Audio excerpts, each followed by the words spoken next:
Alright, welcome to the Ethnic American channel. Today we're going to be discussing how watermelon is an American fruit. It has never been considered an African fruit nor attributed to Africans.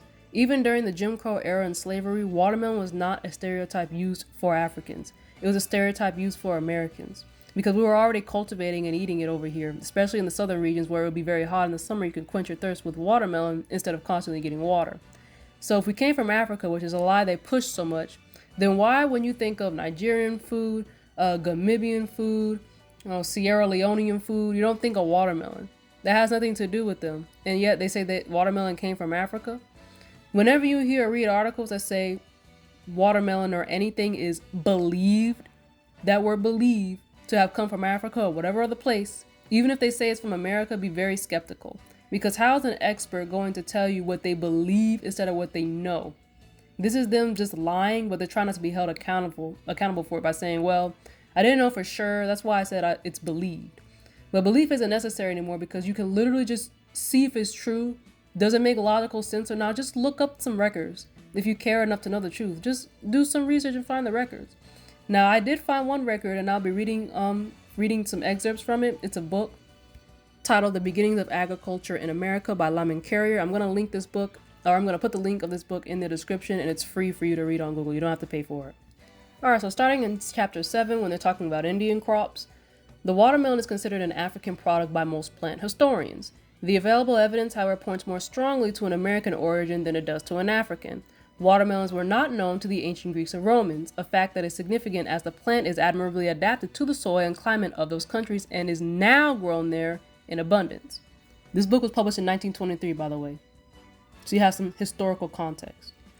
It has often been asserted that watermelons were grown by the ancient Egyptians, the proof most often cited being some outlined ovals in Egyptian pictures, evidence of very doubtful value. The Egyptians grew the colocynth or bitter melon, a plant very similar to the watermelon in appearance and from the seeds of which is derived a drug. Leaves and seed of this have been found in mummy wrappings in old Egyptian tombs. This plant was well known in Europe. Turner, who was another author, lists from 1551,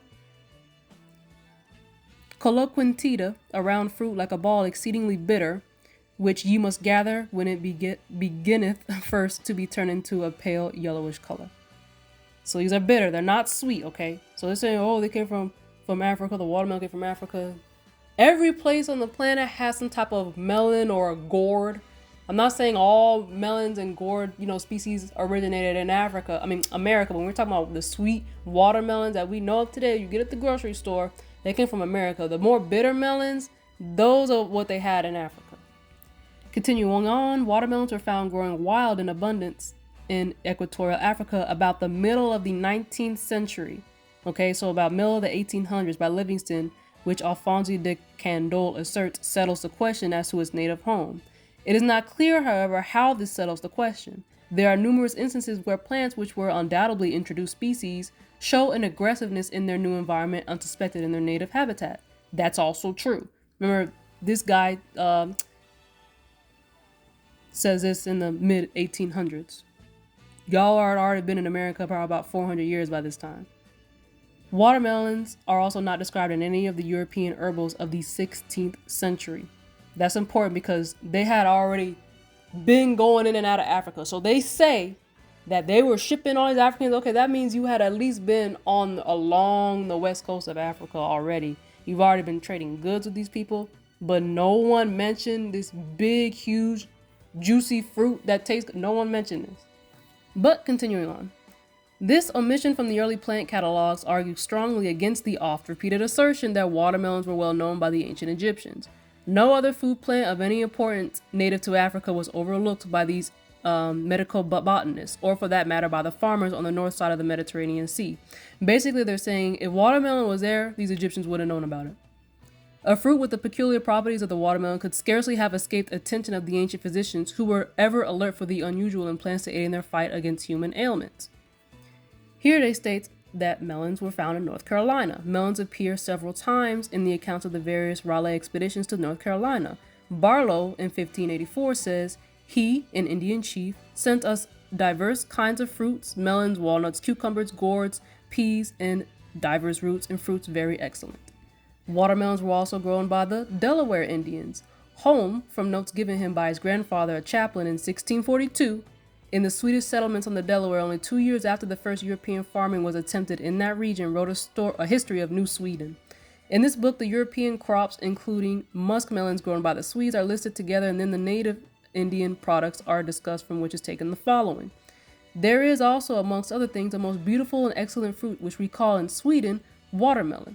It grows in rows like pompions, and some of them are so large that 3 tankards full of liquor may be extracted out of one melon. When they are cut, the inside is of a beautiful flesh color. Flesh like red, like flesh is red. The taste is delightful and it melts in the mouth like sugar. Watermelons were also grown along the Hudson River. Varise, in 1641, describes the Indian products of the Hudson River region, says there are also pumpkins, watermelons, and melons. I think when they differentiate watermelons and melons, melons like cantaloupe, honeydew, and watermelons like, the big, green on the outside, red on the inside, or yellow, depending on the variety that you get. And finally, Jotel in 1687, one of the survivors of the last La Salle expedition in Texas, gave in an account of an Indian tribe on the lower Mississippi. The women sow and plant the Indian corn, beans, pompions, watermelons, and other grain and gardenware, which is for their sustenance. And again, while a little below St. Louis, we met a company of Indians. They came, caressed, and presented us with some watermelons they had. At an Indian village further up the Mississippi, where they lodged, the women brought them bread, gourds, beans, and watermelons, a sort of fruit proper to quench thirst, the pulp of it being no better than water. At Fort Lewis on the Illinois River, Jutel states, the Indian women daily brought in something fresh. We wanted not for watermelons, bread made of Indian corn, baked in the embers, and other such things. Benetou, a Jesuit priest stationed in the Illinois country, wrote in 1699, in regard to the gardens of that region, one of their finest ornaments is what we call the watermelon, which grows to an extraordinary size. It has a very sweet taste and differs from our melons because it does not turn yellow, at least so these particular ones were red. These melons are eaten without salt and are harmless even when eaten in quantities. Alright, and one more. Evidence indicates in American origin. If the watermelon is an old world plant, as generally presupposed, it was grown in the 16th century only in a tropical or subtropical climate. It seems highly improbable that the Indians could have taken this plant and developed varieties, because there's different varieties of watermelon. You got different colors, different sizes, different intensities of flavor and sweetness, so it wasn't all just one type of watermelon. It never has been only just one type of watermelon. So, it was highly improbable that the Indians could have taken this plant and developed varieties which would mature in southern Canada in the short time which this must have been accomplished if the watermelon was introduced by the Spaniards, which is what you're commonly told, which is a lie. The Spaniards did not introduce the watermelon, it was already here. It's just that when they came over here, either they met the tribes that weren't growing the watermelon at that just point in time, or maybe it wasn't the season for, maybe they ate it all, or maybe the Spanish just didn't write that down because they weren't interested in that. Another point is worth noting. The African melons are frequently bitter and often solid and unedible in a raw condition, like the citron melon. If the American melons were derived from the same source, we might expect an occasional reversion to that type. Meaning, occasionally you will find like a bitter melon and that is like the parent of the sweet melons today. If that were the case, that it actually came from those bitter melons, which are native to Africa, but you don't find that. There is no evidence of bitterness in the American melons, even in the wild sorts of the South. So even the wild melons that were not that domesticated, we didn't, take them and breed them for size, sweetness, things like that. They're still sweet on their own, just being out in the wild.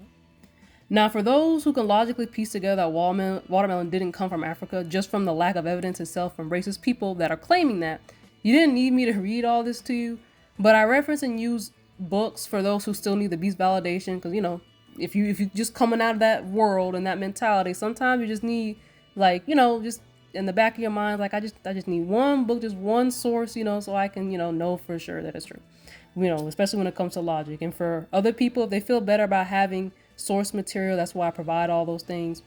But I do want to say something that I thought of before I end this video that I haven't seen anyone else talk about with the connection between watermelon and American men. And as a warning, what I'm going to say is a bit more risque, I guess, but we're all adults here, I hope. So if you got any children listening, just, have them stop right now. Okay, so about the stereotype that all American men are like mendingos in bed. They just got them super long schlongs, right? Well, that stereotype obviously came from foreigners because we didn't look at ourselves and each other like that as a group in such a sexually and derogatory manner when we came in contact with these, foreigners. But I think there's two reasons for that stereotype. And the first reason is not so much the size, but the ability for American men to maintain an erection, especially when they go into, up in age and have longer lasting sex, I guess. And I think that at least stems partially from us eating so much watermelon. When I say us, I'm a woman. From American men eating so much watermelon, especially back in those days. So if you didn't know, watermelon is very good for penile health. Like just the whole cuts of seeded watermelon is very beneficial for penile health and maintaining an erection, especially if it's yellow watermelon, okay, which was also a common variety grown and eaten here in the Americas. And I'll attach the link to the YouTube video and the article. I found this out from the description for y'all. It's very interesting. And yeah, check out this this channel as well. And the website is very cool, especially if you're interested in more of you got to change your diet, you're trying to do a lifestyle change, you maybe have some medical problems, you're looking for certain foods that'll fix that. Check this website out. But yeah, the American man's consumption of watermelon as a staple in the diet, I think, contributed to the creation of that stereotype, at least in the beginning. The second reason is I think that these foreigners tend not to care as much about pleasing their women. And I say foreigners because during times where they're in rulership in their own countries and we don't have anything to do with them, it's just them by themselves, their women tend to suffer in comparison to women in civilizations in the Americas, which didn't have such a negative view of women and had a more harmonic relationship in general. So I think when particularly Caucasian females began to come in contact with American men who wanted to actively please them, they would exaggerate or lie about his penis size, I guess, because they were so enraptured by the sex. Because let's be honest, if they'll lie and say that you touched them or looked at them or kissed them or did whatever, they'll lie and get you lynched. They'll lie and be like, oh yeah, he was like 30 inches. They'll lie and say that. If they'll lie and get you killed, the lies just evolved from the gossip. They're probably like, it was just like a horse in Susan. Really, girl? Yes, Susan's so much better than Georgie. And then Susan is going to go and spread that lie and gossip and so on. And it's out of control. And you're walking around here like, you're not even in the loop. So it's kind of like when you take someone to a place that's decent, maybe a decent restaurant, a nice neighborhood. It's not rich, it's not hood, but they act like they never had nothing else. They're like, oh my God, this is amazing. This is beautiful. It's like, it's just Panera. Chill. It's just Panera. It's not McDonald's. But it's not Ruth Chris or Fogo de Chao. It's just normal, regular. But just normal, regular, just right. I guess we're talking about Goldilocks with 3 bears. It's just right.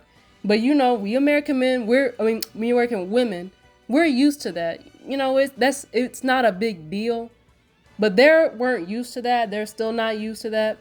They're not used to even what we consider as American women, the bare minimum, because they don't have that same relationship with their counterpart. I'm not saying American women are looking for, a stallion man. I'm just saying if she's in her right mind and she hasn't been, super corrupted by how the Caucasians think, that's not going to be such a big deal.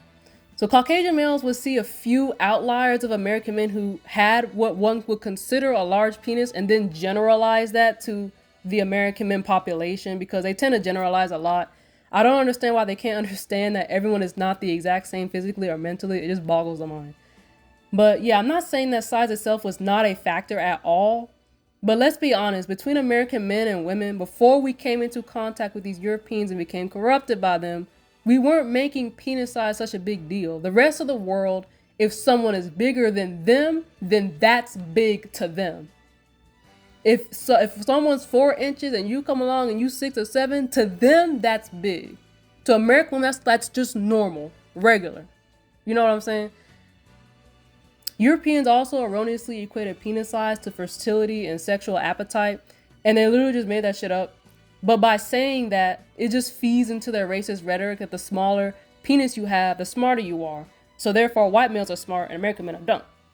To them, it's impossible for you to be both sexually healthy and proficient, I guess, and also be intelligent and have control, I guess, because they can't. But yeah, I just had that thought. I hadn't seen anyone else mention it anywhere, so yeah, eat that seed of watermelon up, guy.